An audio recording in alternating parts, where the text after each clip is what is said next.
Okay, our honorary professor in Techno-Anthropology, Ângela Pereira, who is an expert in post-normal science and citizens' involvement, and she is a researcher at the JIC, which is a research institution under the European Commission,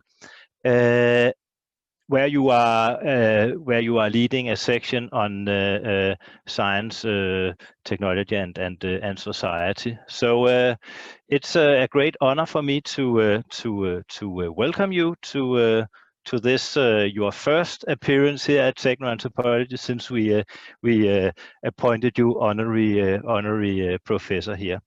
Let me just also, for your sake, Ângela, introduce who are here. We have invited our students from our first semester of the master's program in Techno-Anthropology. And this is a program that studies the relationship between technology and humans. And we enroll bachelor students with different disciplines, both from Techno-Anthropology, but also from the health area and the environment area, engineering, sustainable engineering, and so it's a quite diverse group of students who are here. Aalborg University is a problem-based university in the sense that we all students, they do both coursework and they do a project. So there might be some students who would like to use the post-normal science lens in their project work. So I think with this introduction, I will hand it over to you. Thank you for joining us, Ângela.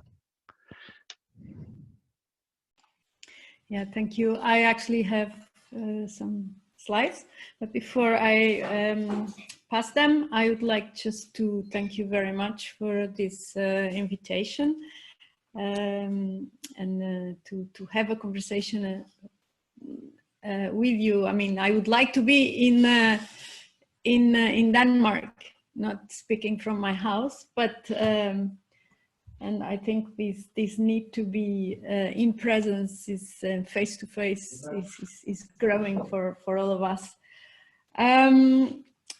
So I'm going to share with you some ideas about post-normal science. I'm going just to start sharing my.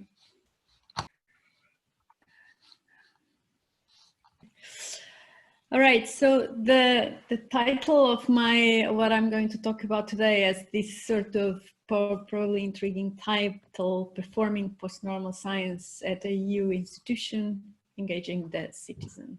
Okay, so the first thing I will do today is to talk why are we engaging the citizen, and I'm going to explain different rationales.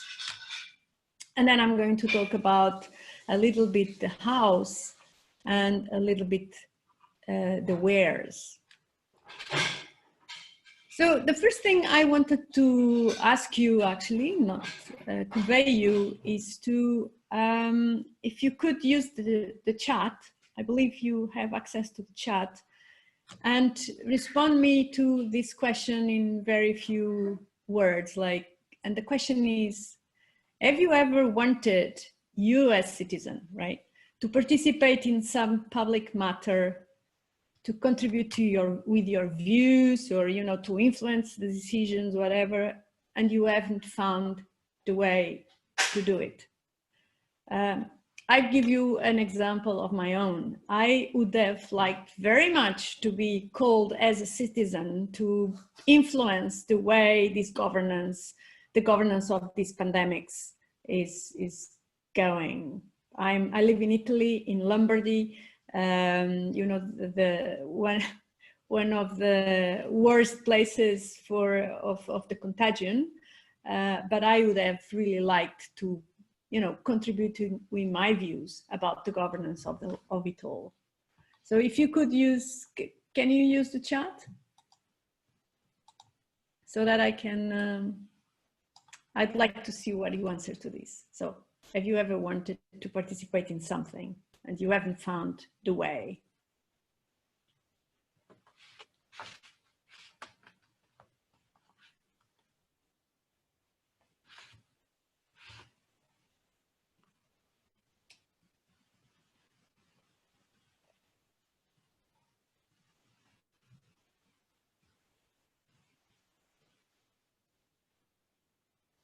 I see there is Batman in the audience. A local way, I'd say, okay.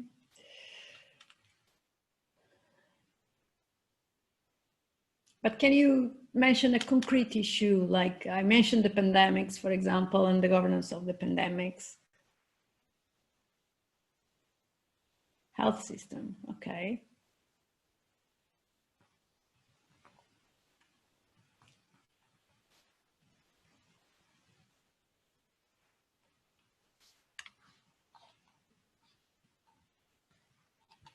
All right, the unemployment system. So I believe these are issues that you would have liked to contribute to, and you never found a way to influence this, right? Shutdown of internet. Okay, the shutdown of international education is on Aalborg University.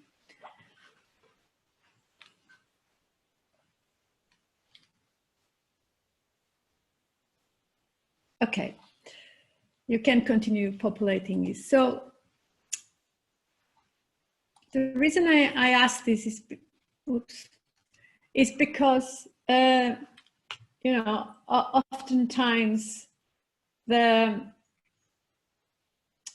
reasoning and also in institutions like mine, or even in educational institutions, the whys we need to engage the citizen are not giving like a priority in terms of thinking, and instead there are a very, to my view, very important rationales that should that underpin the need, and I emphasize the need to engage citizens on the matters that concern them, or on the matters that that concern us, or on the matters that we care about. And I'm going to go a little bit into these rationales. And as a starting example, I would like to, because this is a conversation within within a subject on that is related to ethics and so on. I found this this piece in Nature yesterday about facial recognition, and the title is exactly "Facial Recognition: Research Needs an Ethical Reckoning." And if you read this article, you will find exactly, you know, that somehow we need a conversation about by what ethics are we developing these technologies, and in particular this facial recognition technology. So then if you go around around the world, this is a landscape. If I was in a room, I would ask you if you would know what this is, but I will tell you what this is. This is in North America.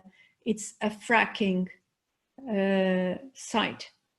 So it's a landscape that is totally wrecked by stations for fracking.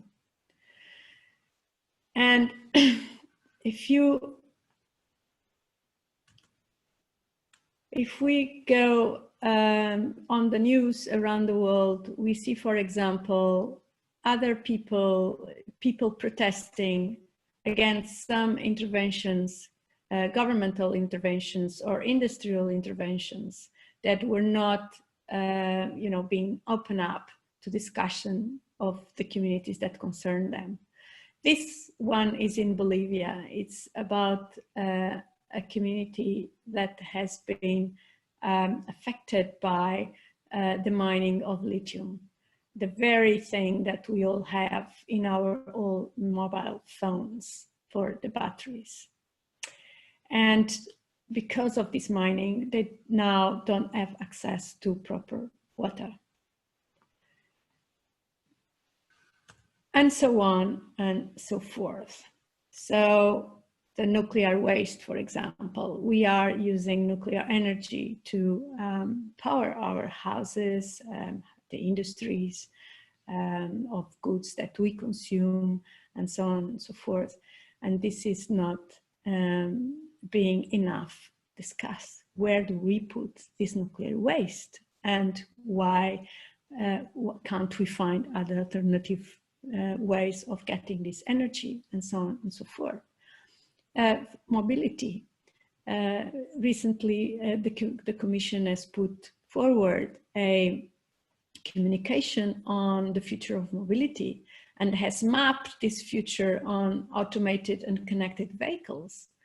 And was this ever discussed with citizens? And is the automation and the connectivity really what is going to solve our issues of mobility? Then the food we eat, how is it produced? How is it processed? How is it distributed? Where does it come from?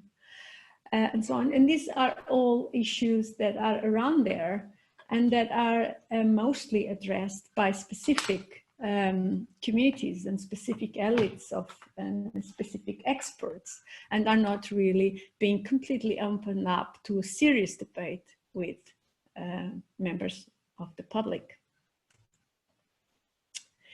Now, in many of and most of the issues that I pointed out, there is a component of science and a component of techno-science, if you prefer. And it is actually not surprising that the participation and engagement have been part of a debate within science itself. And this came from a diagnosis of a sort of changing place of science within society, a transition to new modes of knowledge production. I want to briefly talk about two of the most prominent proponents of these debates, the post-normal science and mode 2 knowledge production. So you might recognize the two gentlemen on the left. One is Jerome Ravets on the left, and Silvio, who is standing, Silvio Fontovic. And this happened last year in May 2019 for the 90th birthday of celebration of Jerry. I unfortunately could not attend, but it was a great event of celebration of this area of work called post-normal science. So Silvio and Jerry provided a critique of a science and ask for problem-solving strategies that are needed for solving contemporary problems. They tell a story about development of science as a continuing process of producing ever more detailed knowledge and removing uncertainties. A process in which scientists manage to gather some authority and legitimacy for speaking truth. And from their own sort of, secure places within institutions of knowledge production, such as universities and so on. But Silvio and Jerry ask for the kinds of knowledge we have at our disposal facing contemporary problems. And as they start from the position of science itself in their argument for why is engagement a useful thing to do and even necessary. Okay, so it's about that we have different knowledges that are beyond science. So how can we bring them to solve the problems that we have there today that are quite complex and full of uncertainties and so on. So what they say, moreover, and this you have in the bullet, Thomas Kuhn's normal science, and the name of post-normal science comes exactly from this paradigm described by Thomas Kuhn in his book. He says, they say that the kind of science, the practice of normal puzzle solving science and technology, is not useful enough when we are faced with the kinds of problems that we have now. And so they also criticize in their development of post-normal science also the methods that we use to produce science, but also the methods we use to assess different matters that we are dealing with. For example, based on quantitative risk assessment. There are other affections beyond risk that need to be used as well. So they talk about in post-normal science that we pass from offering, science as offering truth, but as offering quality. So, and this constitutes a new way of knowing, a new epistemology for science. That's what they offer through post-normal science. So they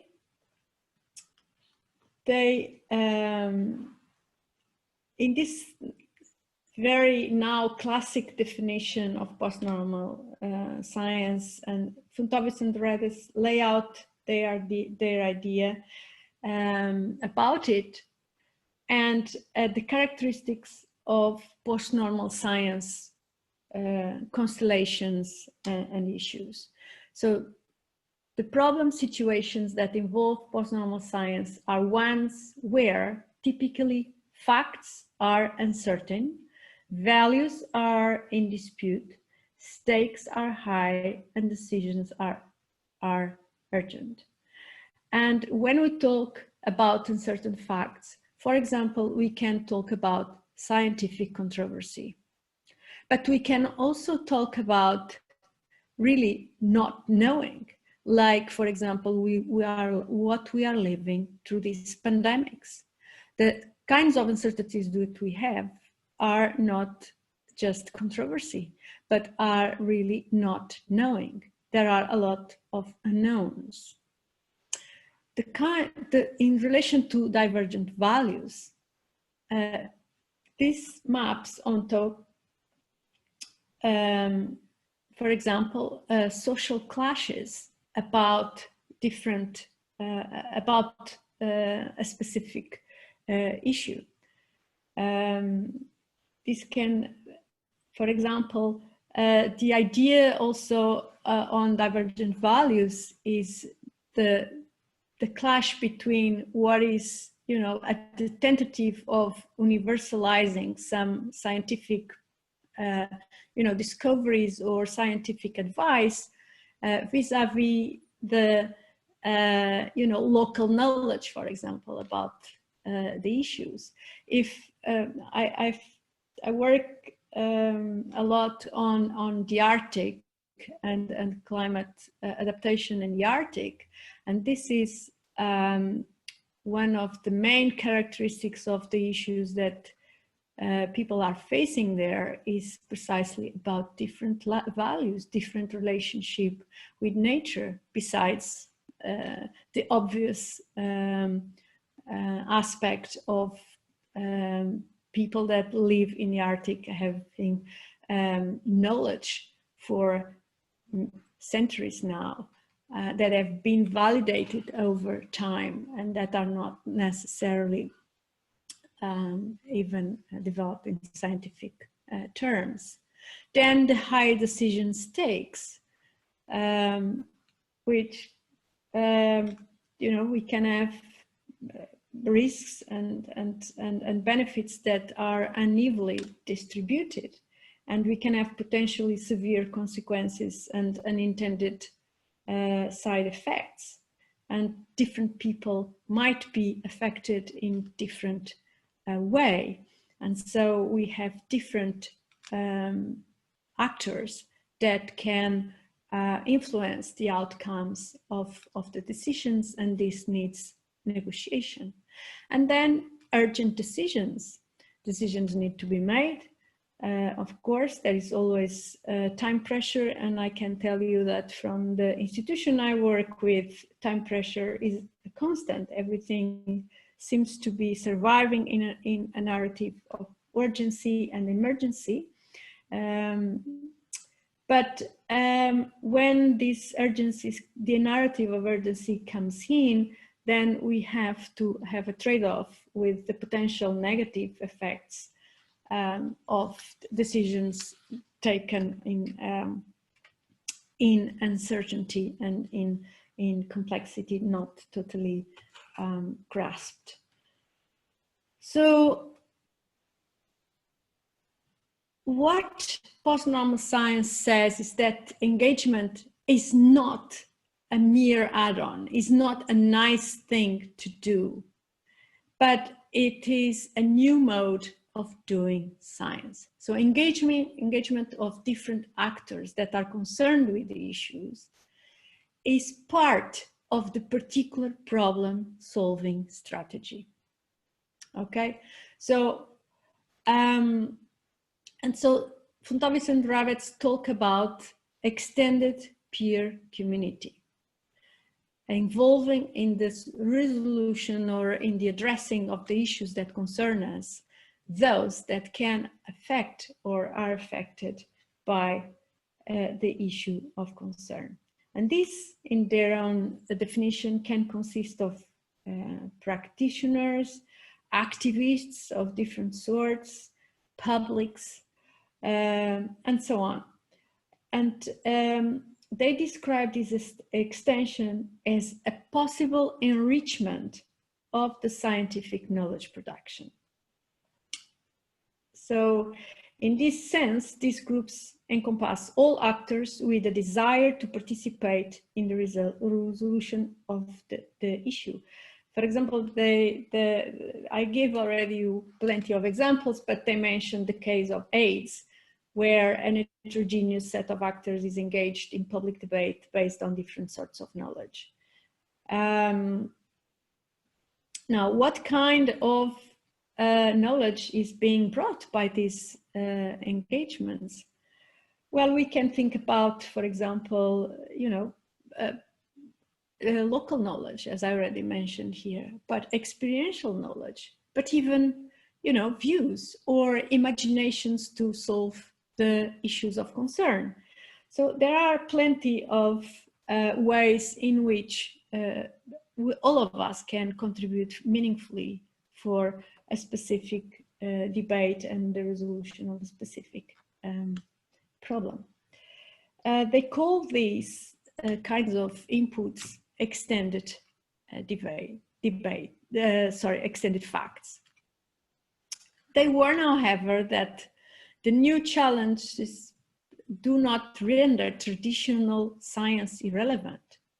The task is to choose the appropriate kinds of problem-solving strategies for each particular case. So they are not saying that traditional science is irrelevant. What they are saying is that when we are in these situations that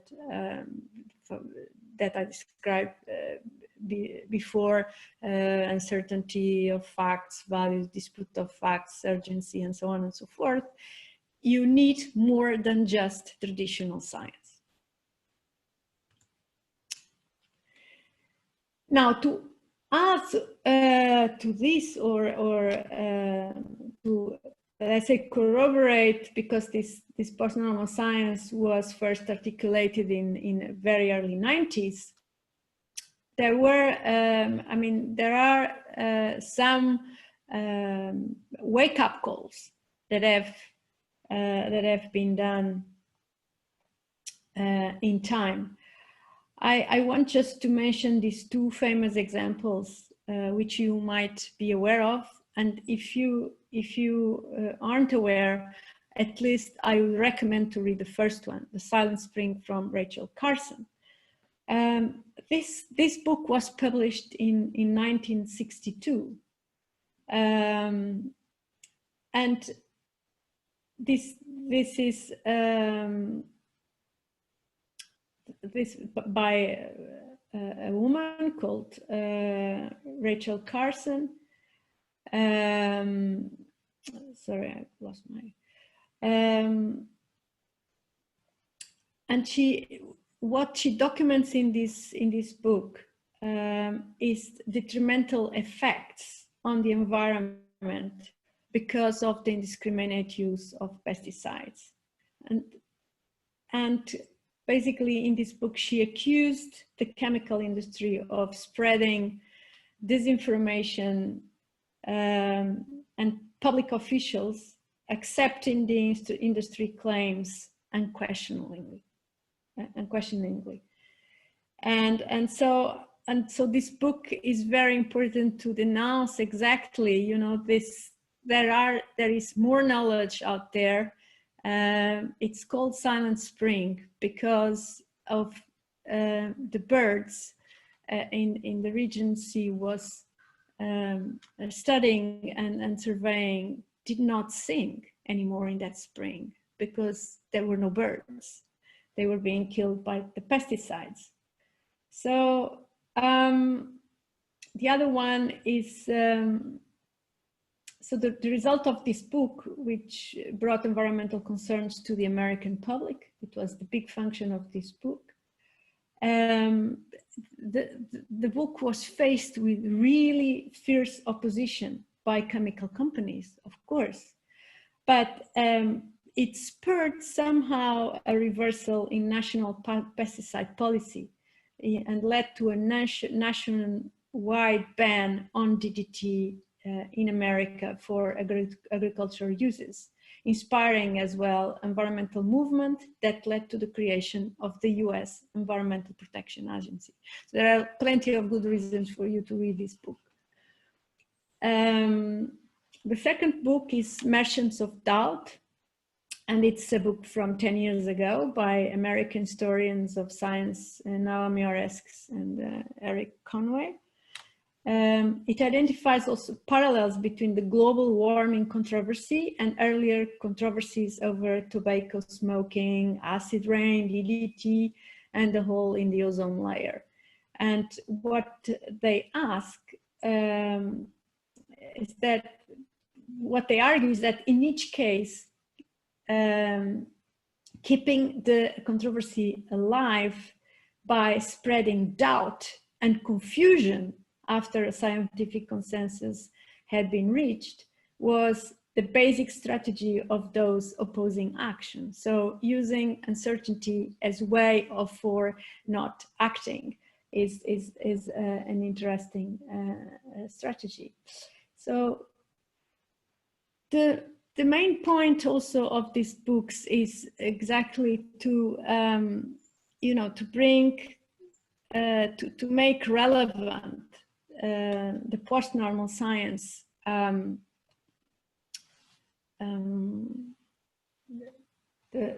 post-normal science, let's say, framing ever more relevant. You need different actors also to take different responsibility on then the action that is being proposed. And so you have to extend the debate beyond usual suspects and beyond people that traditionally hold power to make the decisions on our behalf. Now, To deal with such issues, not always as, you know, dramatic and fraudulent as in the last two examples, Sheila Jasanoff, a science and technology studies scholar that I believe you might have read about, or if you didn't, perhaps I would recommend that somehow you do it. She has proposed to use what she calls technologies of humility. And she proposed this to address the uncertainty, the ignorance, and also the indeterminacy inherent to scientific endeavor. The example, for example, is on, you know, climate science. Scientists can tell us with high uncertainty that human activities are raising Earth's mean temperature and also about potential consequences, extreme weather events, etc., melting ice caps, and so on.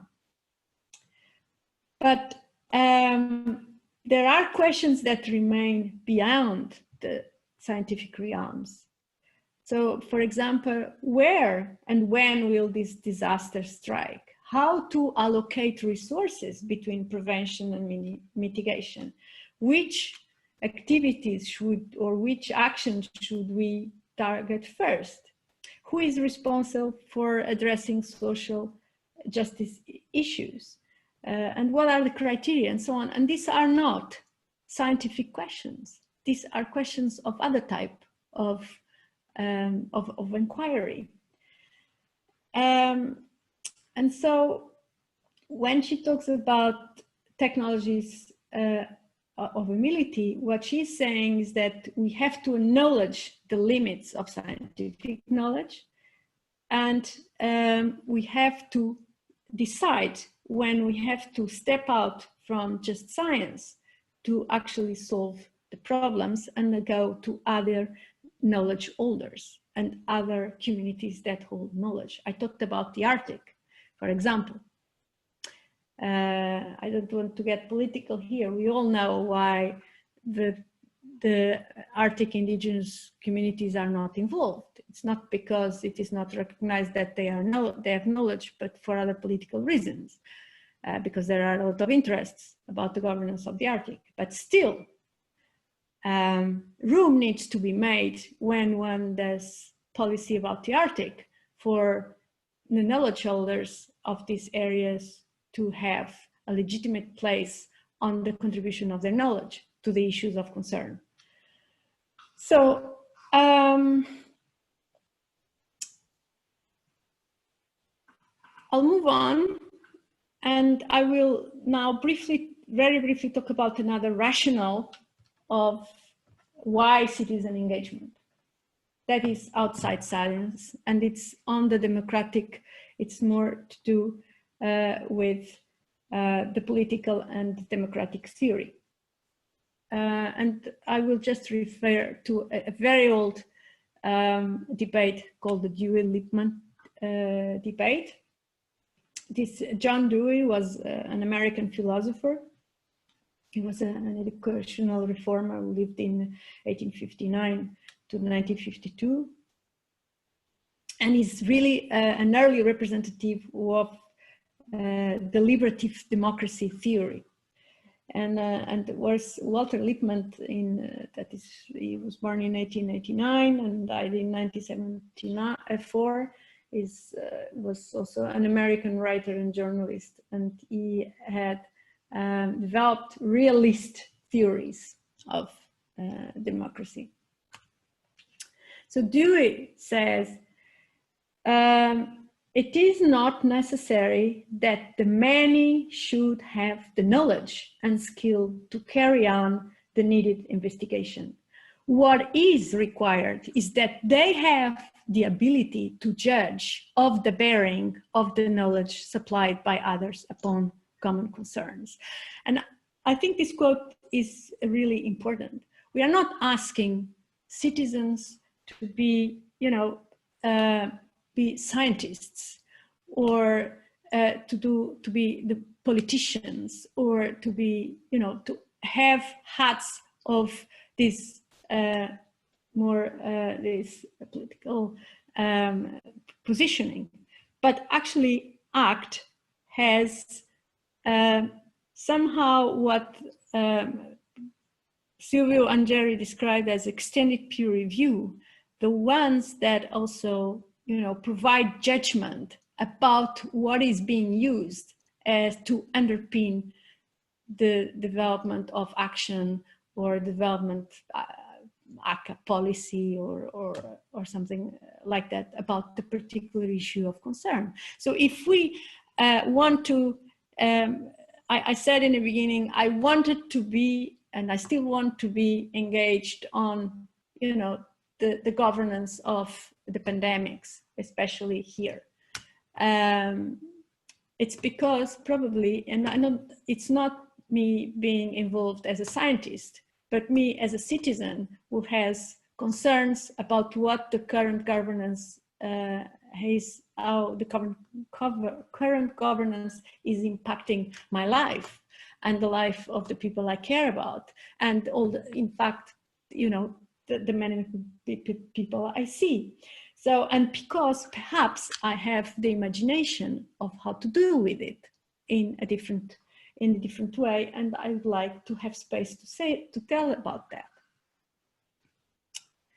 So this is just a summary of rationals. So the main, the first rationale I talked about was complexity, and the second rationale I talked about was the political and democratic theory. I'm going to go a bit faster otherwise. So I would like now to pose and ask you another question. So when I talk about, you have heard already some rationals, but when I talk about citizen engagement, and when I say this, and I use this expression, what comes to your mind? I'd like you to use the chat again, and I will check it.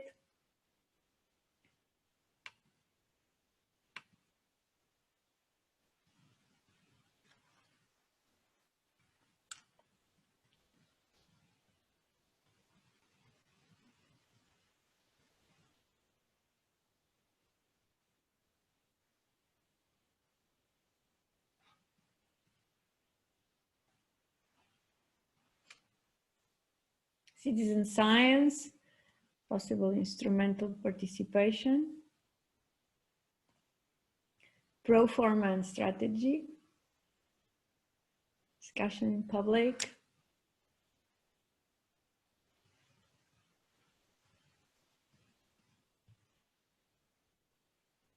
quality and trust, democracy,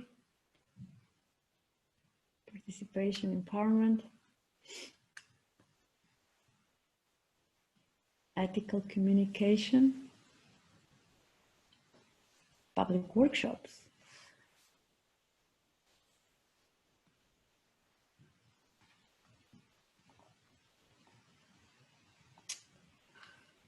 okay, thanks. There is plenty there and touches a lot of things that I'm going to talk about.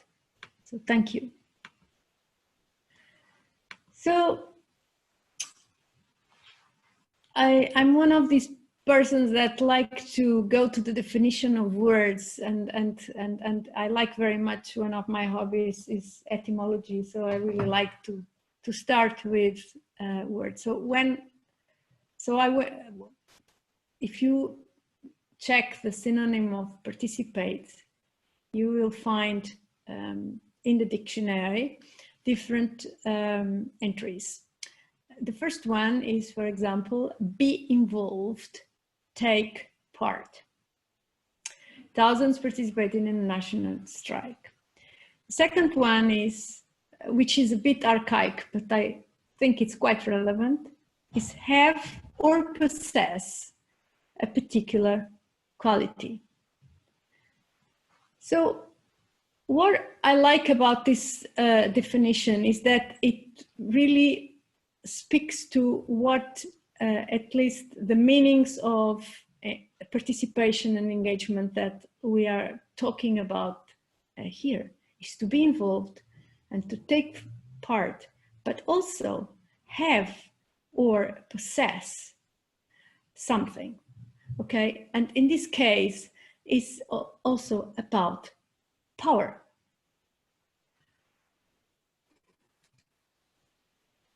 If you, these are quite, yeah, these definitions that I'm going to talk about now are out there. I have chosen these because I think they help me with conveying the message. For instance, Healthy Living Center, which is sort of CSO, civil society organization, says participation is genuinely feel part of something. Then in a definition by an academic, it's the efforts that people make in order to influence public policy decisions.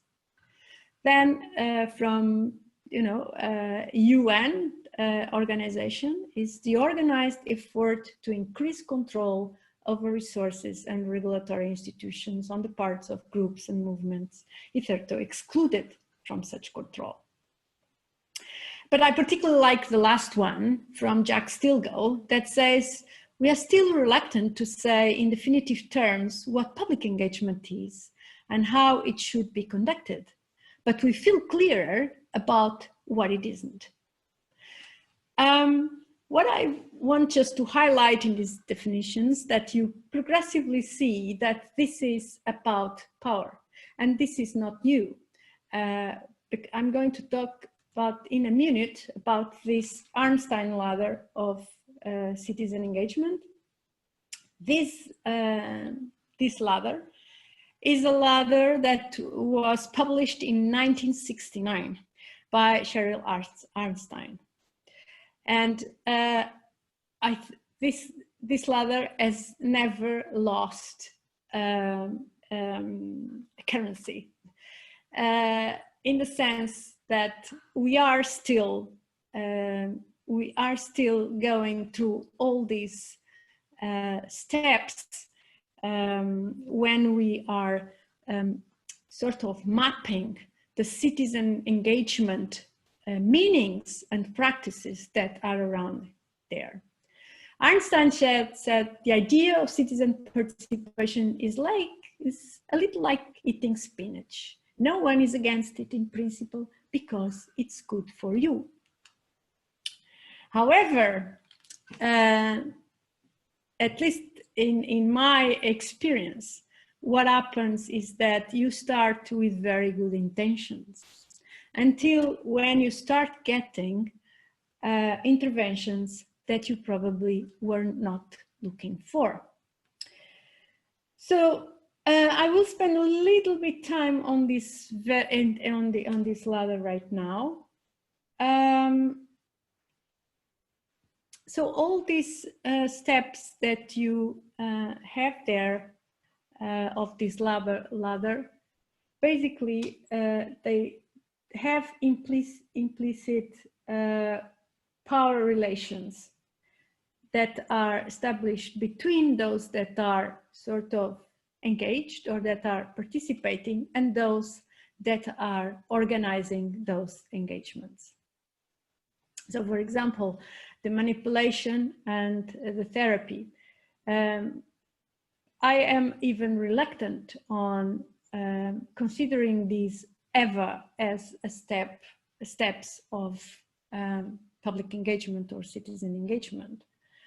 I equally have problems on considering steps of tokenism, you know, symbolic. Some of you wrote in the chat, you know, the symbolic use of citizen engagement to perhaps legitimize sometimes things that are already being decided. But for instance, considering informing as citizen engagement is for me a little bit problematic. So perhaps from the 4th until the 8th, we can start thinking about that these are strategies for engaging citizens, even if consultation is not enough of a strategy to do so. And if you pay attention, for example, to the European Commission's consultations. I don't know if you ever participated in one, but what I'm pretty sure is that you never know where your answers are going to be used, and whether your answers have influenced or not the process. I don't need to ask you that. Then we have, so the other steps of the ladder that are more, I would say, promising. So for example, placation, which she describes as citizens being placed on advisory boards to participate in urban planning, for example. But then again, we don't know if they are accountable or not. Who is there? Who is invited to be in those planning processes and so on. So somehow also a kind of check. Then the partnership, where this gets more serious, where actually power is redistributed through negotiation of the requirements and framework of participation. So, for example, by sharing planning and decision making responsibilities. Delegated power, where citizens achieve authority over a plan of program, so they can actually veto things that are going on, and we start having these kinds of engagements in the deliberative democracy spirit in some countries and in some regions. And then the citizen control, where communities, residents, participants actually govern a program or institution. So these are steps that progressively give more power to citizens. And to give examples for neighborhood communities that can actually decide how, for example, certain aspects of the green infrastructure, for example, are set up and so on. Or I think the most striking example that has more quite development out there is the participatory budgeting, that when it is done in the spirit with which it was imagined, it is not always so, actually gives powers to citizens to decide where the budget of their cities is going to be applied. So now, the OECD just published this year a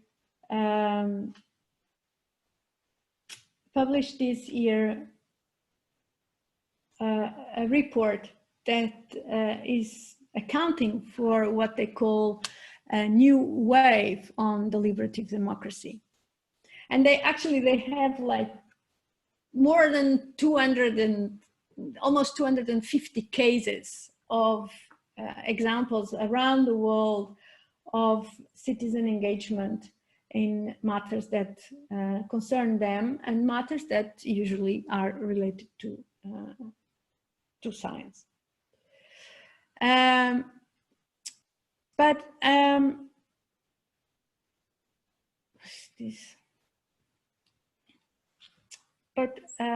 What I think it's worth mentioning for as far as science is concerned is that it is since the mid-80s that we have started talking about an involvement of citizens in the production of science that goes to from merely being communicated or taught about science, but actually being engaged on the production of such knowledge that then informs policy making, because that's what we are talking about. We are not talking about here,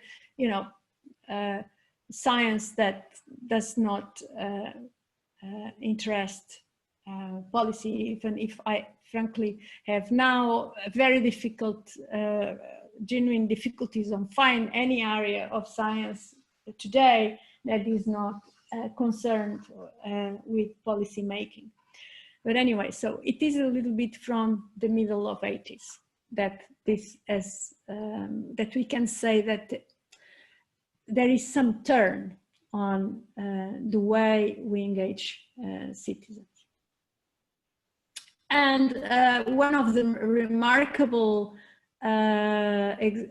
moments for this was actually the UK's mad cow disease scandal of the mid-80s to mid-90s. And this actually led the House of Lords to develop a report that on science and society, which was followed a year later in the European Union by an action plan called Science and Society Action Plan. This was in 2002, so almost 20 years ago. And I think what is important to refer here is that we passed from a public understanding of science to a public engagement in science. And this has emerged as a reaction exactly to this public understanding of science that considered, you know, citizens with cognitive deficits. So the poor citizens that didn't have a science background could not, you know, even probably not understand, but not even not surely debate issues that had to do with science because they didn't have a science background. Another anecdotal example at that time that is in the literature was about a survey where there was a question about whether tomatoes had genes or not. And based on the answer to this question, the prominent people of this deficit model suggested that citizens are not able to discuss, for instance, gene editing or biologic or other biologic interventions that we are now more accustomed to see in the literature. And from that also, so this public engagement in science gave rise also to more public engagement in policy making. Now, what we found out, we have conducted a study here in our remit, in our institution, a bit focused on the place where I work, that is called Joint Research Center, which is not a policy directorate general, it's the scientific service, let's say, of the Commission. And what we saw through many in-depth interviews that we made is that the deficit model is alive and well. There are many people that are still thinking that you know, the exercise of engaging the citizen is to communicate, is to inform, is to tell stories about science, as I just read today in another article in Nature, instead of thinking that science itself is a story. So it is still problematic and quite entrenched. And moreover, there is also a lot of acceptance politics going on, in the sense that the idea of engaging the citizen is about persuading the citizen that the nice policy proposals that the Commission does are good for him or for her, And we just have to find the right argumentation for that, including working with people's emotions. So that is not really my idea of citizen engagement, and that's not the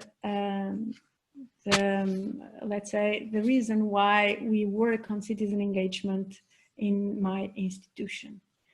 I am particularly happy that we actually have a context to advance more radical ideas of citizen engagement. And this is, for instance, the current 6th political priority of the Commission that is in place, which is a new push for democracy. There are several things happening. For example, it's imminent, but I don't know how much imminent, because it was supposed to be in May, a conference on the future of Europe to be launched, where all citizens in the European Union can participate. The platform, as we speak, is being implemented and finalized. There is also an European Action Plan on Democracy that is going to come out on the 2nd of December. These are all things that we are thoroughly involved with. But also there are many services of the Commission that actually are doing experiments on engaging with citizens on the design of the policies that they are in charge of. For example, the Horizon Europe missions on cancer, oceans, climate change, and soils, and I'm missing a 5th one. Smart cities, for example, they are doing a big effort on engaging citizens on the design of such policies. The regional policies services also engaging citizens on devising cohesion policy, for example. So it's more local, more regional, so going more local. Also the environment, for instance, on devising together strategies for how to tackle the biodiversity crisis that we are living. So there is some movement going on this citizen engagement thing. And I don't know if you know what a MacGuffin is. This is Hitchcock called a MacGuffin a plot device in form of some goal, desired object, or other thing that the protagonist pursues. And it's not, there is usually, it doesn't have little or no narrative explanation. It's like something that is there on stage, but it's not really being the central issue of attention. And I think we are a little bit beyond of MacGuffins in terms of citizen engagement. It's no longer just a nice thing to have, but a mandatory thing to have if we want to avoid all the social clashes that we have been having and the political turmoils that we have been having in these years. Now, I'm conscious of time. I probably would invite you to ask some questions right now before I pass to some hints on practices of citizen engagement. So I would love to hear some questions right now. Otherwise this becomes boring for you.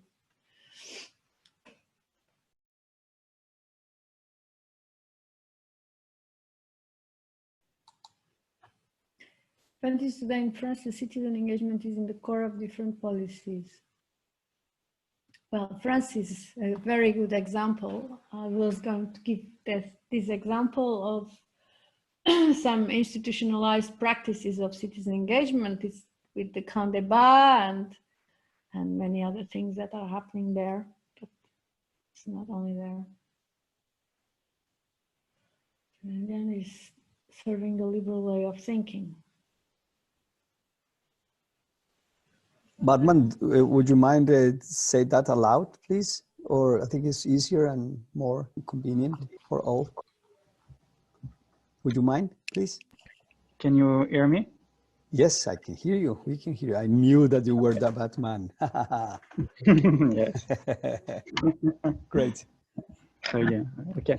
So yes, he was introducing the later. So I would say I have the feeling, maybe it's just a bad feeling, but through my readings, I have the feeling that a lot of ideas like this, like participation, involvement of the citizen, but also a lot of ideas from the left during the 70s, but also from the structuralist writers like Guattari, like also from the Frankfurt School, Marcus, are today took back by the liberal way of thinking, and they will use the same word: emancipation, involvement, engagement of the people. And in the fact, this is true, but it's also, I think, because the control today, and Michel Foucault was using this concept, is not only through the institution, but also through ourselves.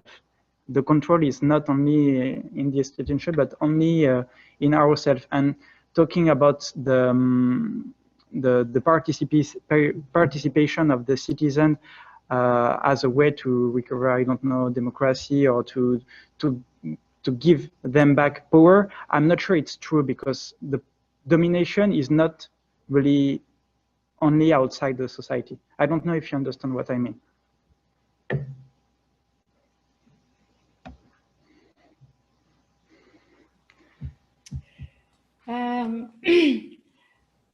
Well, I think I agree with you.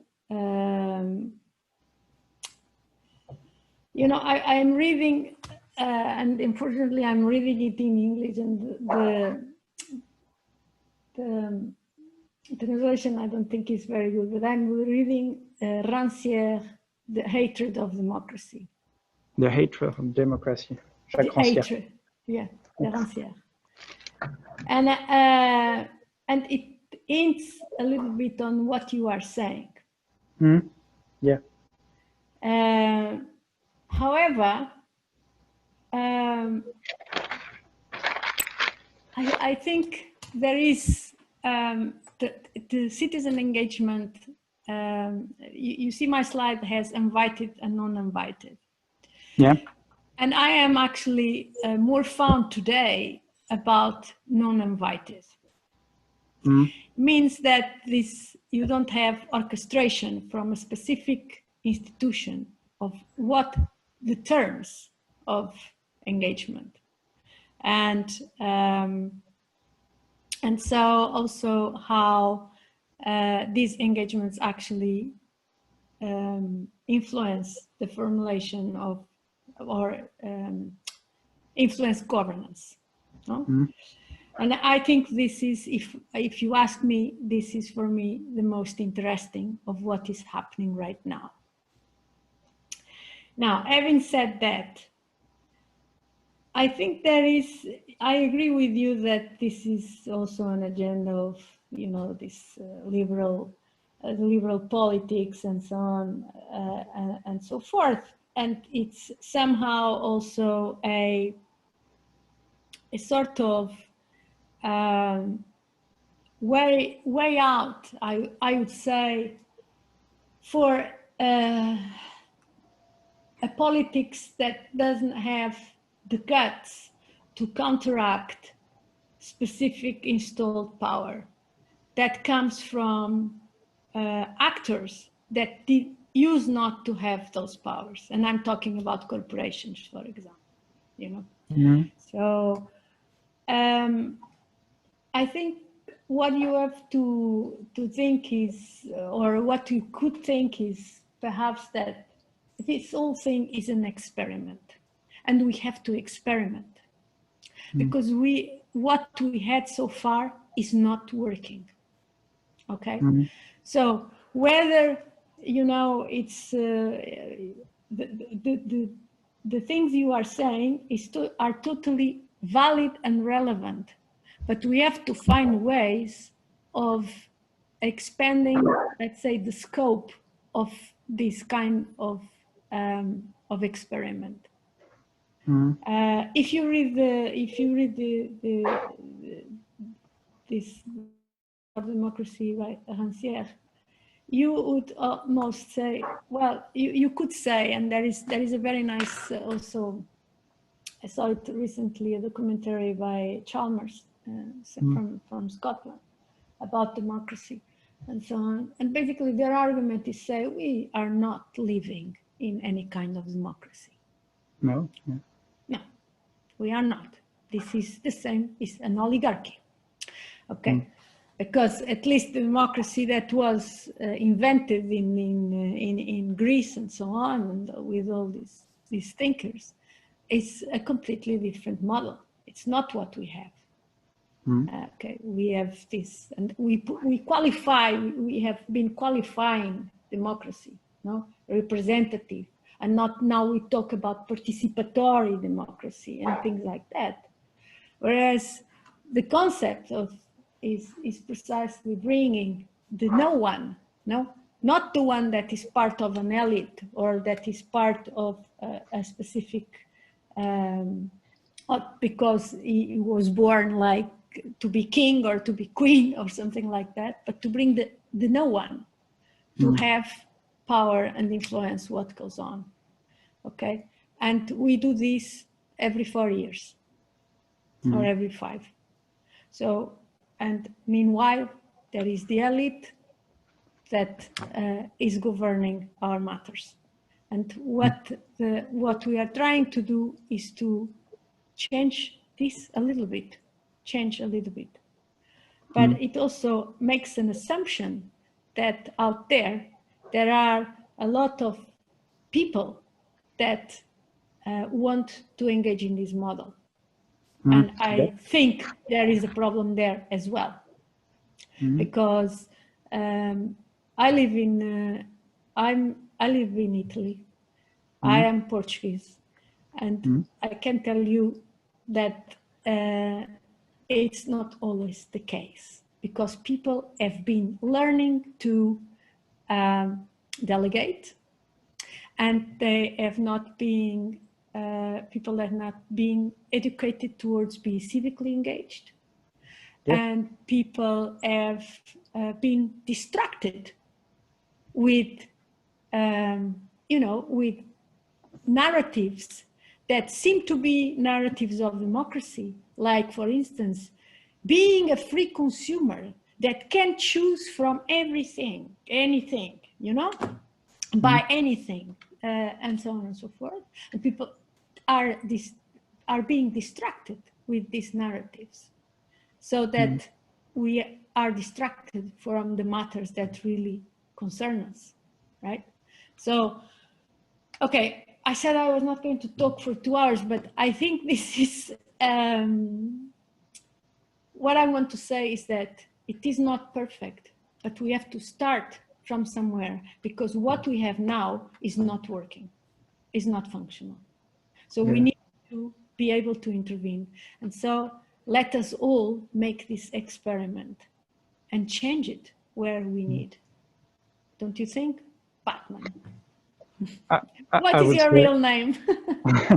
It's Baptiste. It's why I put Batman. Even if I know that, yes, never mind. So yes, I would say I think I understand your point of view. I wouldn't say that I agree with him, because on my side I don't have huge currently political involvement. I'm only questioning about the things around. And I would say I have the feeling that maybe you are trying to experiment something, but I have the feeling also that you have maybe two laps of delay with the manager way of thinking on the run. Yes, I think.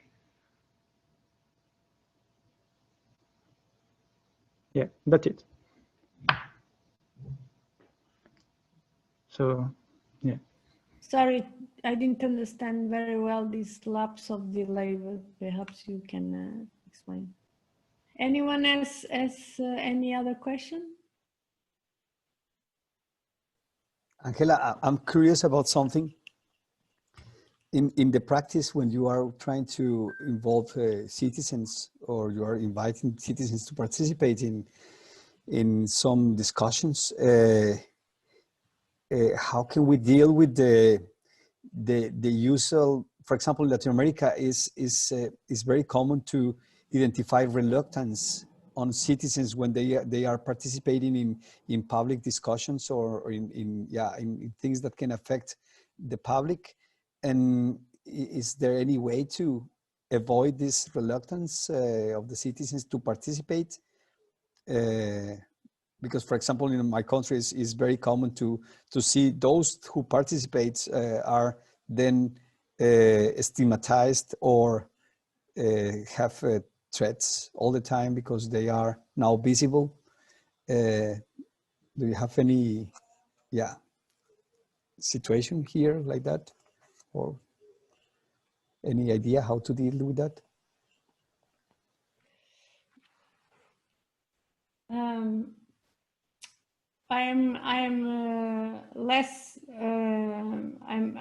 less familiar with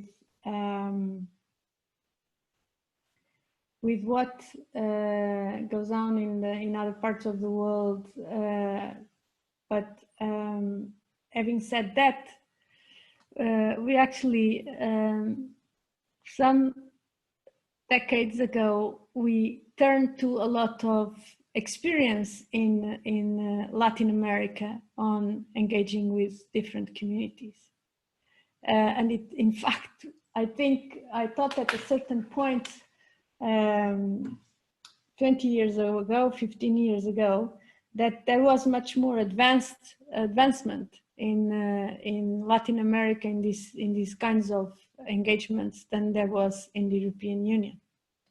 So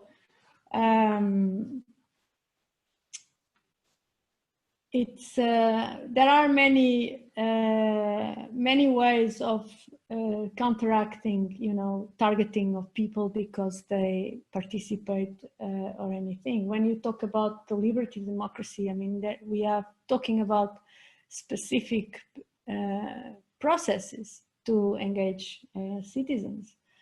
For example, using sortition, where citizens are identified and actually sort of recruited to participate based on a number of criteria, and this is done randomly, and people are asked to participate. For example, in something that I will mention before, like the climate change debates that have been going on in France and so on, and in other parts in the UK, but like the Convention Citoyenne sur le Climat, etc. These are the citizens that participate on those kinds of citizen engagement events are sampled. So it's not that, so you can, there are many ways of sort of ensuring sort of randomization, and it's not that the usual suspects always appear.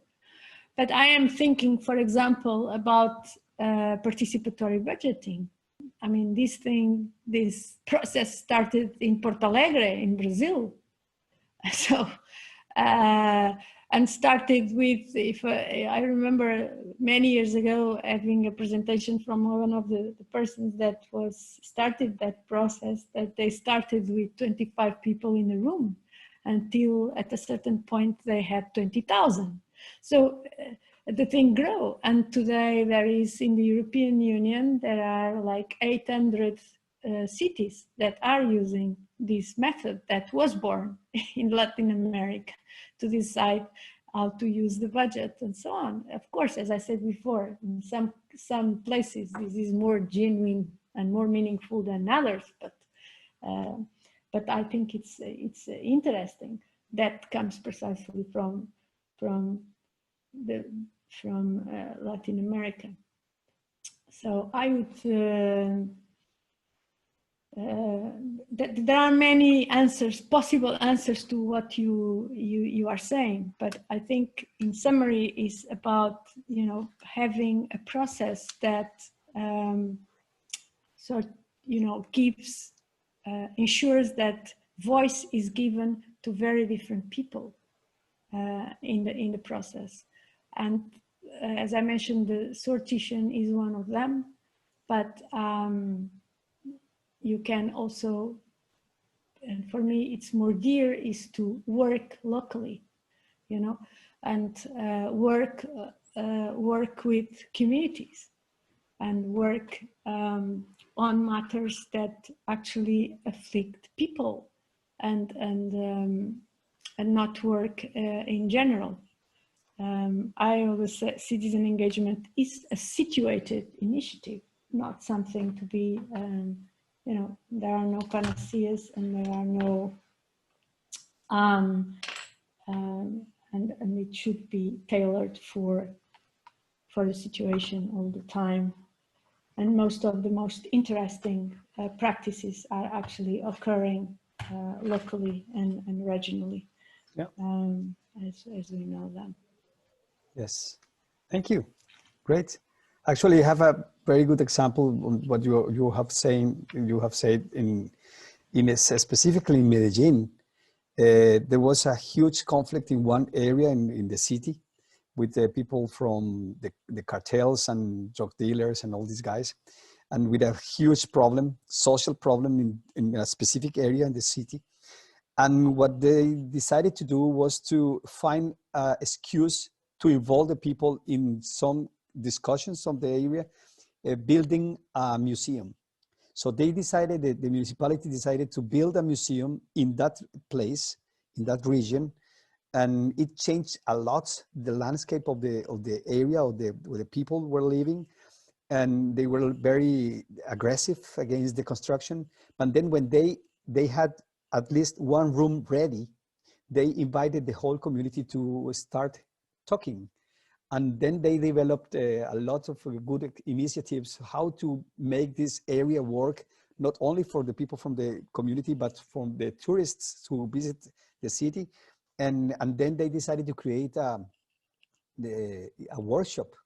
And a workshop is not only the space where we work, but a workshop was to create like a lab for the community, solve the things that they identified like as central for the common problems that they usually have. So that was the excuse, the building of the museum. Then they decided to create this lab, a workshop with workshops, and then they decided to create the whole program for the museum, and then the change of the involvement, the level of involvement of the whole community was incredible, and it becomes like the hub for the change in the rest of the communes or the areas in the city. So, and the museum is is like the experimentarium here in Denmark, and it's called El Explora. It's the Explore. We can talk later or in other possibility about the case, because it's so beautiful. And it's exactly what you were saying, is you need to find the right way to involve the people, or the right people. And then if you involve those people, then like in snowballing rolls around the people, and they suddenly start creating a very nice and important, relevant discussions around the community. And then the change came. It's beautiful. Yeah, thanks, Jorge, for this, because I would add, even when you say we have to find the right, we have to find the right with everyone.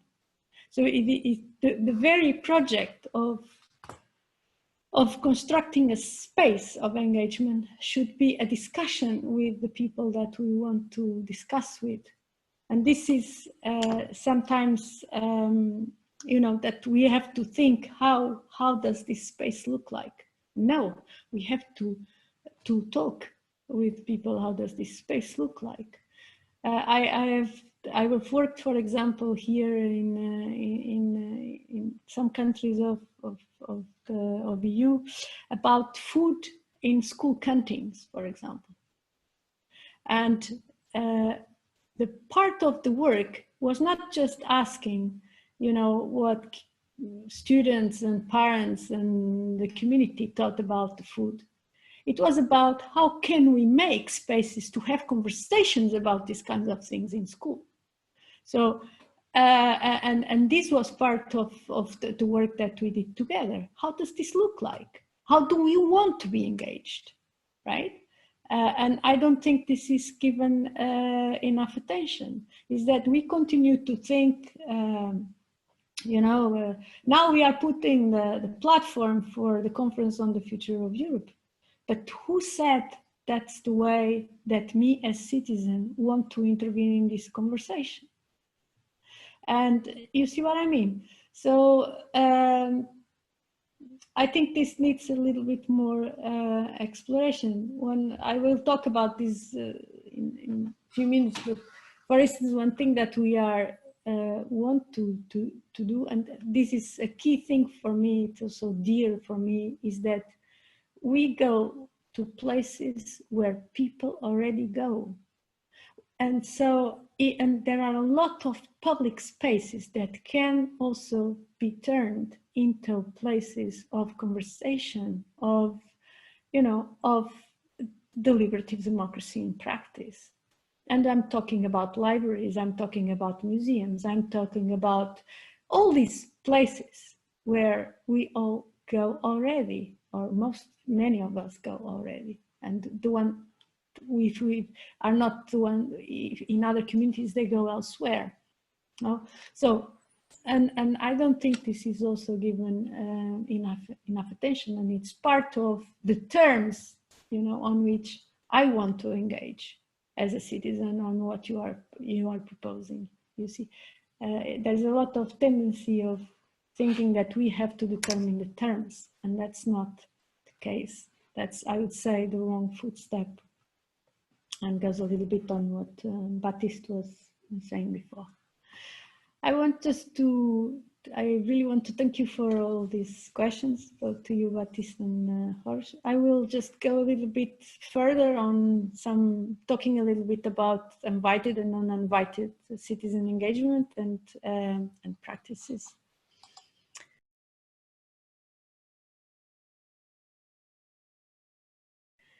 So this is the non-invited citizen engagement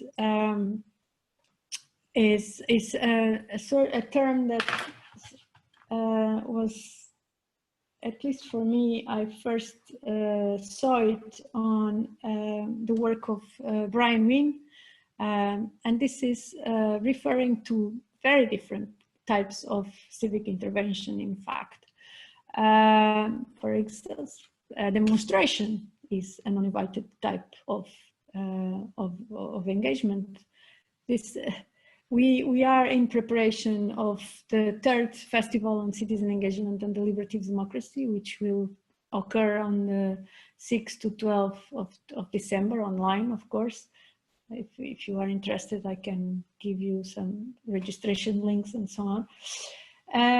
But this I'm mentioning this because this is a photo that we took in Brussels last year while we were holding the second edition of that Festival on Citizen Engagement and Deliberative Democracy.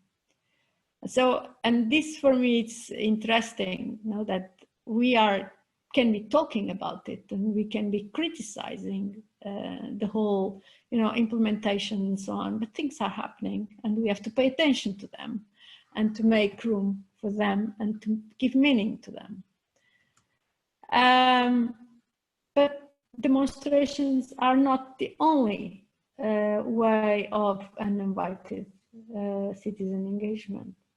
The pictures you are seeing here are from, first it's a map of Japan, and it's a map of Japan in the aftermath of the big Fukushima disaster that occurred after the tsunami. And what you have as devices are devices called Safecast, and they were developed by people that from a DIY community to measure radioactivity in the ground. And they and so these people developed this cheap radioactivity gaugers, but also started measuring radioactivity in the places they thought mattered.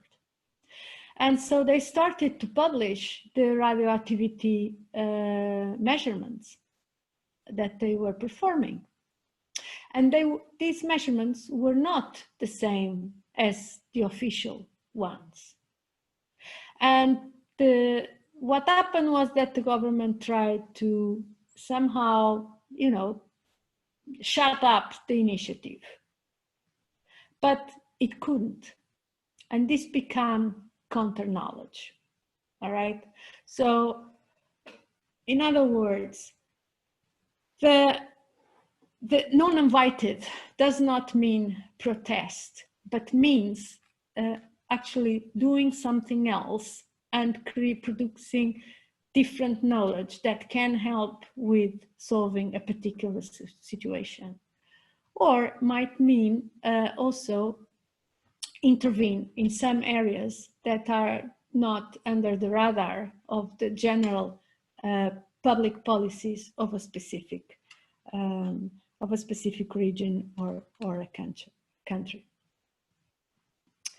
So,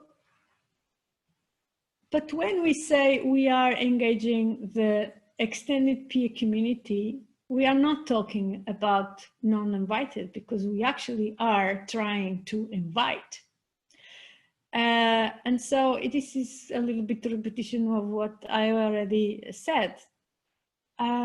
When we are talking about invited exercise, but we are also, in this sense, engagement processes are very situational.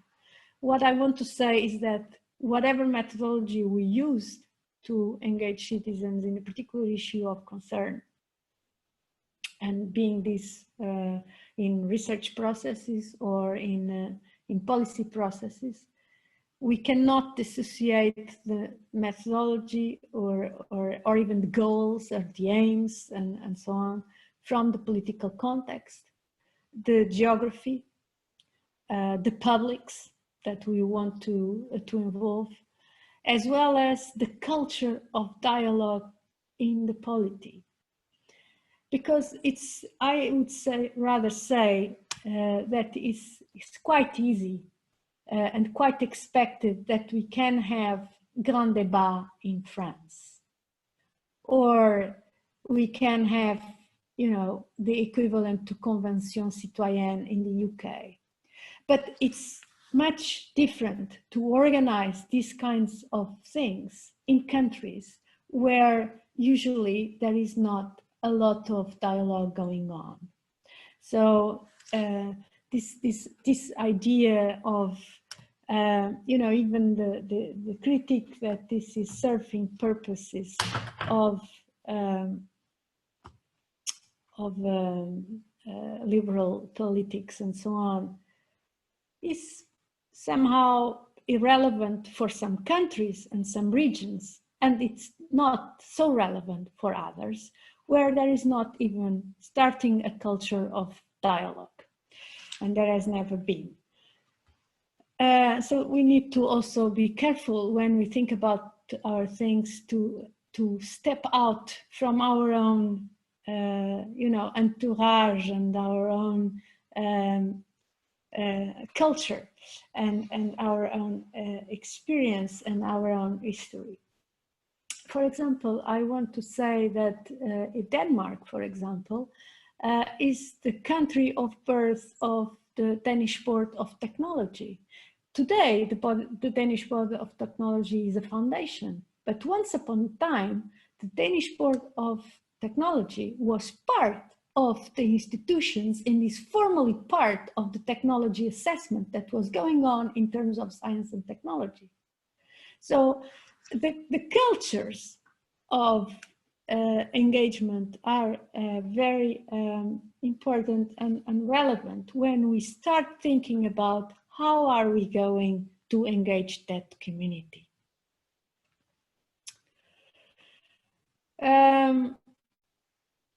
This is just an image of a very old case of citizen engagement. This was about GMOs. We are talking about the early 2000s, and this was in the UK, and this implied a great number of different events at the time to engage all people in this debate. What resulted from this was that the publics wanted a ban of GMOs in the UK. And, but what was the criticism of all this was that, for example, that there was no clear information about the consequences of the debate. There was also some kind of assumption from the side of the organizers that that people would, get more confident on the decision making about the GMOs or not in the country. Not sure what the publics that were involved in this are, and there were the framings that were used to organize the discussion were very rich based, where there were many other concerns about this. I already mentioned this Orçamento Participativo in Porto Alegre. These are images, very old images of this thing, but I always like to talk about this because I think this is remarkable because of precisely making space for voices that are not usually heard to have an opportunity to be heard. I also talked about already the Grand Débat National, but also the Irish citizen assemblies, through which the work that done in 2016 through these assemblies led to a more informed voting process on the referendum, for example, about abortion in Ireland. So very important work here. And I already mentioned the Convention Citoyenne pour le Climat. There were, I don't remember anymore, but I think there were 149 or something like that proposals coming from this engagement process on how to deal with them, how to deal with the challenge of climate change. Even if you look at the proposals, they are all, or most of them are quite, let's say, obvious, but still it is interesting. The process itself is interesting. And I think this is what we should pay attention to, is the process change, because nobody holds really a solution for the lack of civic involvement on engagement.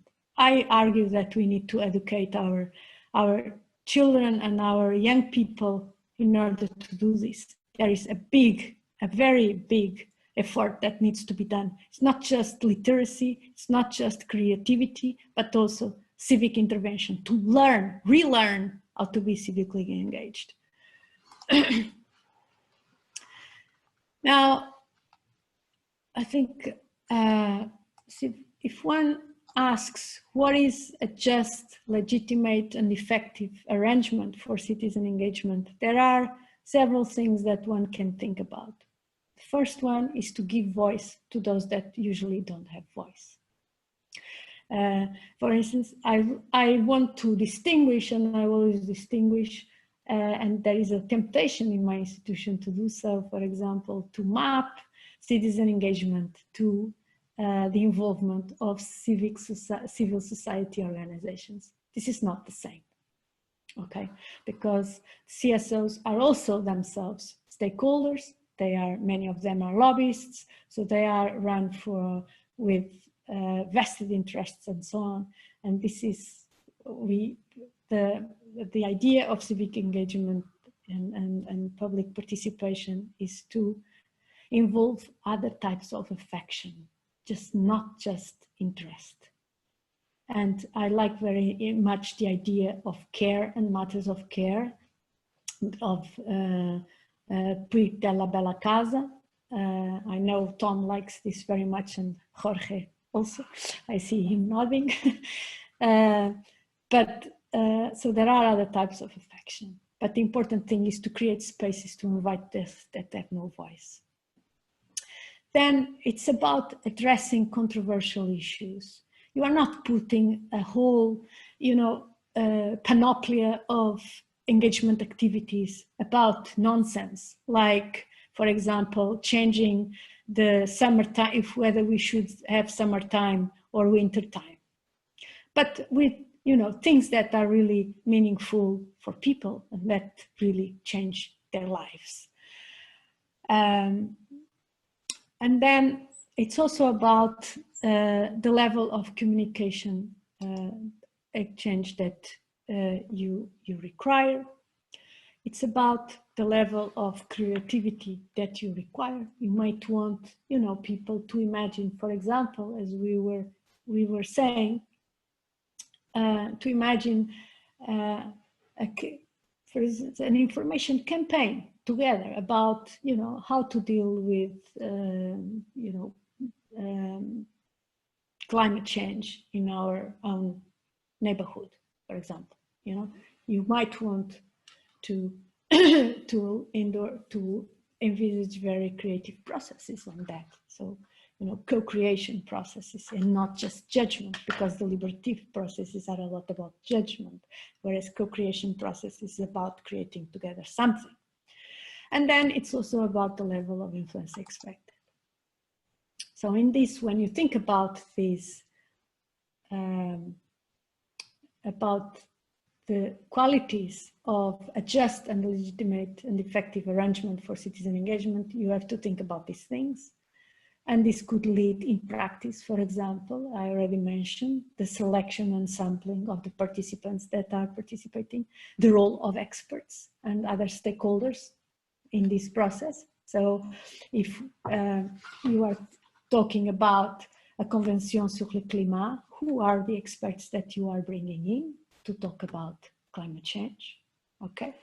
And who are these experts? And can we have different perspectives? When you are talking about facial recognition, who are you inviting to the room when you talk about this with citizens? Do you just bring the IT that develops the algorithms, or are you going to also invite the ethicist that talks about these things? So what level of knowledge are you bringing to the room to start or kick off these kinds of discussions? And then, if this is not about empowerment, we might as well not do it, because we are wasting our time and other people's time. I'm going to skip this thing just to this. So it's about the kinds of questions one addresses in these kinds of engagement. I'll actually go back. No, I will not. These are images, for example, of two experiments that we have, two projects that we have been involved in. One is in the Arctic and another one is in small islands. And they are both about climate change adaptation.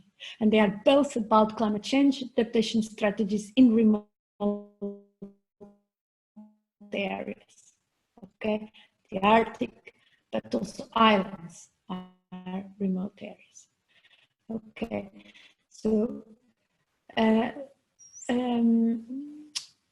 it's interesting for you, perhaps for you to know that there is not, in the case of change that are being used that are not even, cannot even simulate climate change impacts in islands, because the granularity is not enough.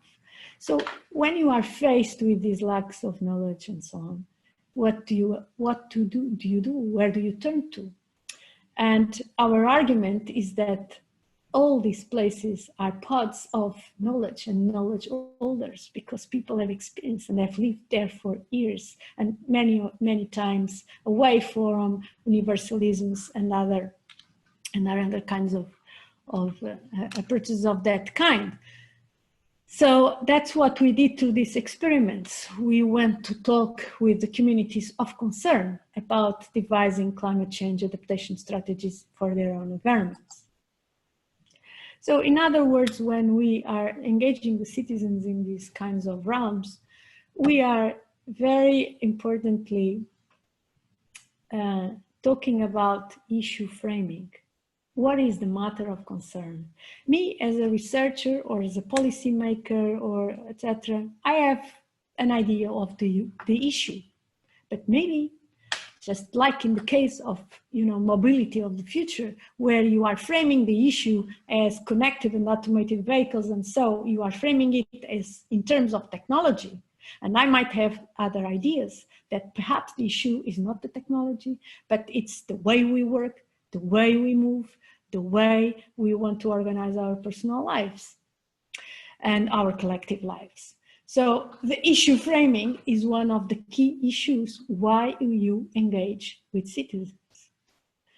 Then it's about understanding values, but not just ethical values, but other types of values. It's about understanding what are the matters of care. It's about governance. People might have ideas on how to govern certain situations and how can they contribute to the governance of certain situations, but they might also have doubts about the proposed governance of, for example, the pandemics or the climate change or the nuclear waste and so on. And they might have questions about if things go wrong, do you have a plan B? Do you have a plan C? But I might have also ideas for you to have for your plan B and for your plan C. And it's above all for me, it's to consider participants as epistemic actors, people that have knowledge, being it experience, being it traditional, being it because I have other way of knowing things, and so on and so forth.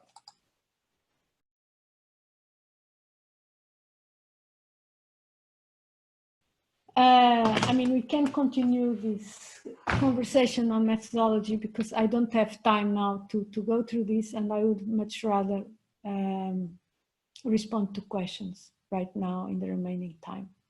Yeah, I totally agree, Ângela. I see many questions, or some questions here in the chat. For example, Emiliano was talking about populism. Can populism be considered as an answer to this feeling of lack of participation in democracy? Do you want to elaborate, Emiliano, or what do you think? Yeah. Yeah. Yeah, no, I mean, just what I ask you, in the sense like that, I see that the political message of many populist leaders are often really easy to understand, and it look like that they want to involve people in somehow, because people don't feel involved, and I don't know, it was just maybe a speculative consideration about what you were saying before about democracy, and that's it.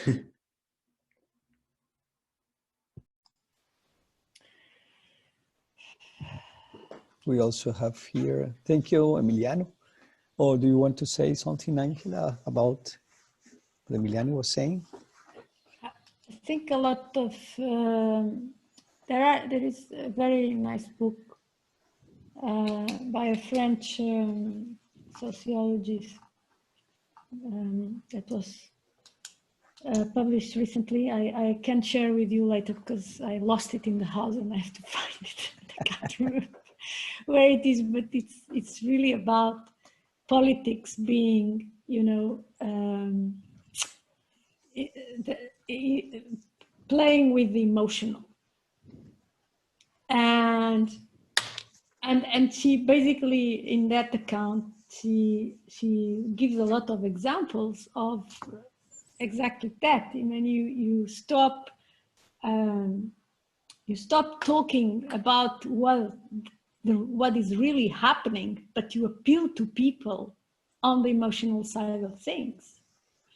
And it's a recent book, so it's something of our politics today. I think they are all being trained to do that, and I personally find this as another type of distraction.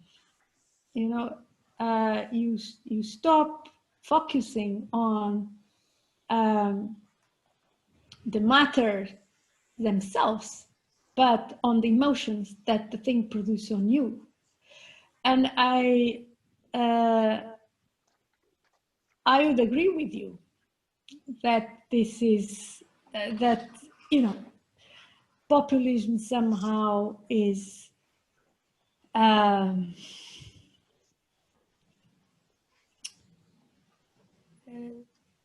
sort of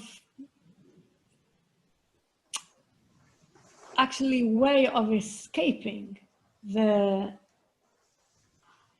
matter of engagement, in a sense. You know, it's an interesting strategy I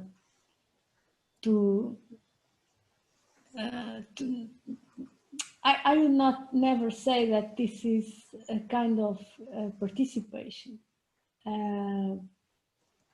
but actually probably the other way around.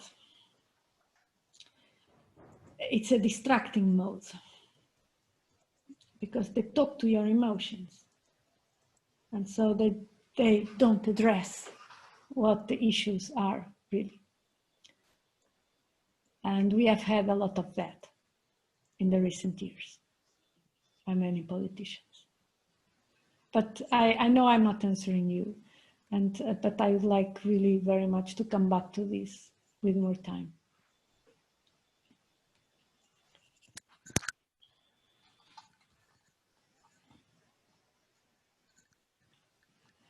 Also known as the person who asks who you are being to be asking the question for engagement. I'm not sure I understand the question, Elise.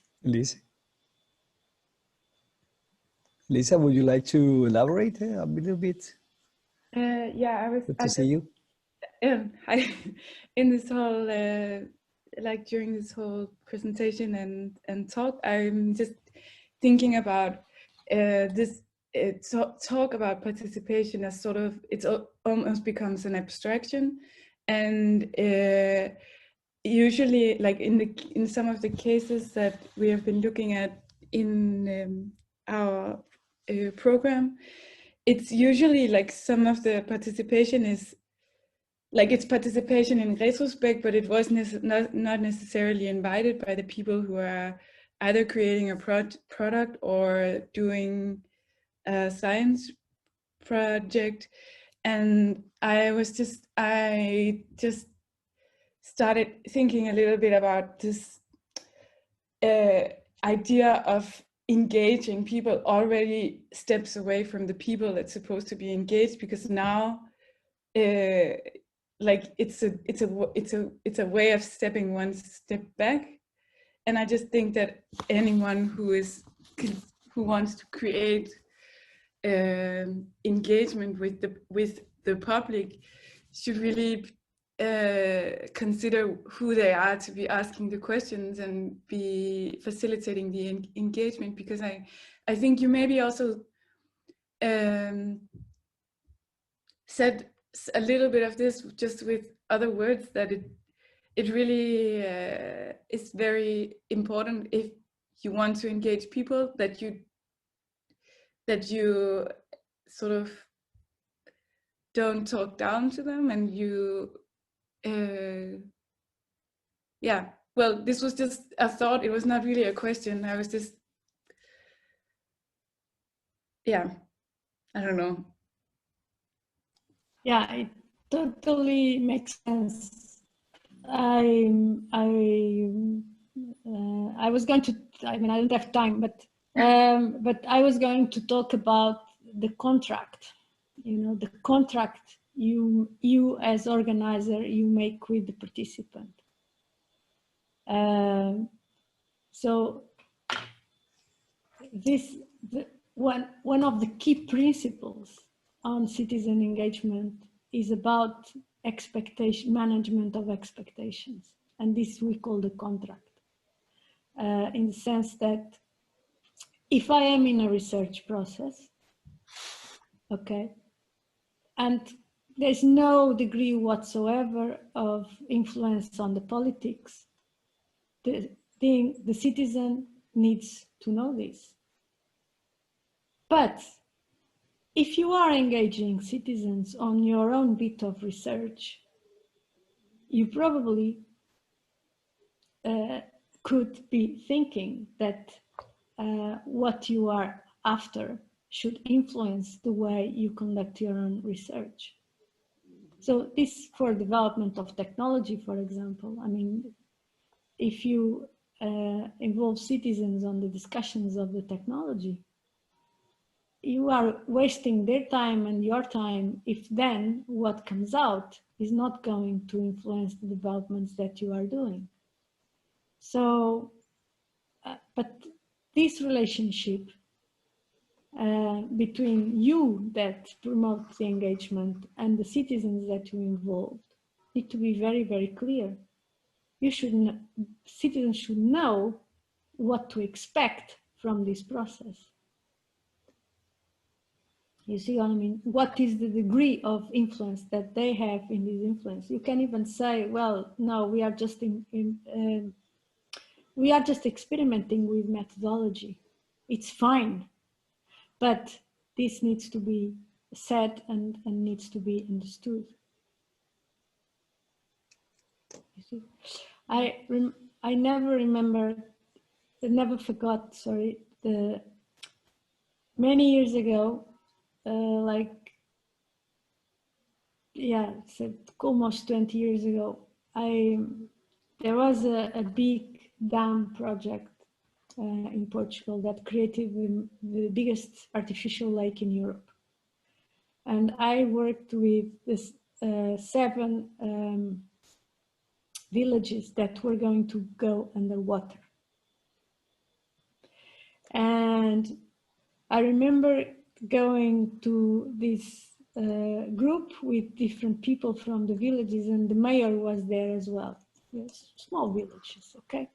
And he told us, look, I'm really fed up of people coming here to study us and our feelings and what we think about all this. What I want here is that the politician comes here for me to tell them and for us to tell him what we want and what we need, you see? And I think, and this was because I don't think we represented ourselves very well when we contacted and asked to have a group of discussion, you see? So you don't want to find yourself in these kinds of situations. The expectations need to be managed beforehand. It does not mean that you might be starting a process, okay? You might be starting a process. It happened to us as well oftentimes. That you go there with very clear research objectives and very clear contract. But then the follow-up is no longer in your hands, that you create movement and things start moving in some way. It happened to us as well in Venice for the big dam, the Mose project. We went there for a discussion about a research discussion, and we initiated a process of protest. So you have to, yeah, to be very, very clear with it's part of the respect on the relationship when you engage with people. You engage people for what they are and what they have, because everyone of us here have resources, and we all can, in one or the other, interfere and influence the processes and contribute to the resolution of problems. Yeah. But that's it. Okay. I think we are now over the 3. Is there any final comment that Tom would like to say something? Tom is back here. Yes, I'm here. Well, okay, let me just start my video. Okay, so what I heard from the discussion and from the presentation, I think there is this is the beginning of a beautiful collaboration or a friendship between you, Ângela, and Techno-Anthropology. So so I look forward to that, and I hope, Ângela, that you can visit us in person sometime in the future, and that we will have an occasional contact with you, maybe every semester, so that we can develop our collaboration, and that we can benefit from your expertise, both we as researchers here and our student researchers also in their projects. So I think with these words, I will say thank you very much, and I think we should give you an applause again. So thank you very much, Ângela. Thank you for the opportunity. I'm open to if anyone wants to drop me an email or whatever is more than welcome. And yeah, I think I didn't finish my presentation on the lack of time. I told you I could talk for 2 hours or more. So, but if you want more practical lecture on something or conversation on engagement, I'm open to this. But as I said, I'm organizing right now the 3rd Citizen Engagement and Deliberative Democracy Festival, which is 6 to 12 of December. And we are in very hectic period right now. So this can only happen after the 14th of December. Okay, I cannot do it before. I'm sorry. Yeah, but also Mauricio now is saying that, I mean, in next semester, after New Year, I mean, we will focus on like techno-anthropological methodologies and also participative intervening methodologies. So it will fit quite well on the next semester also. So we might integrate you into that course we have there. We have a big course there on facilitation processes. So that would be cool to involve you in that also. Very good. Looking forward to it. And anything you tell me. Okay. Okay. Yeah. Thank you for all the comments of all the people that commented. Thank you very much. And there is a lot to discuss. Yeah. It's not settled. It's open, and you are part of that change. So, yeah, big responsibility. Yes, we are. Yes. Yeah. Great. Okay. Yeah. So let us conclude then the meeting there, and we can all enjoy the weekend with these fruit for thoughts. Thank you so much. Thank Bye. you. Bye.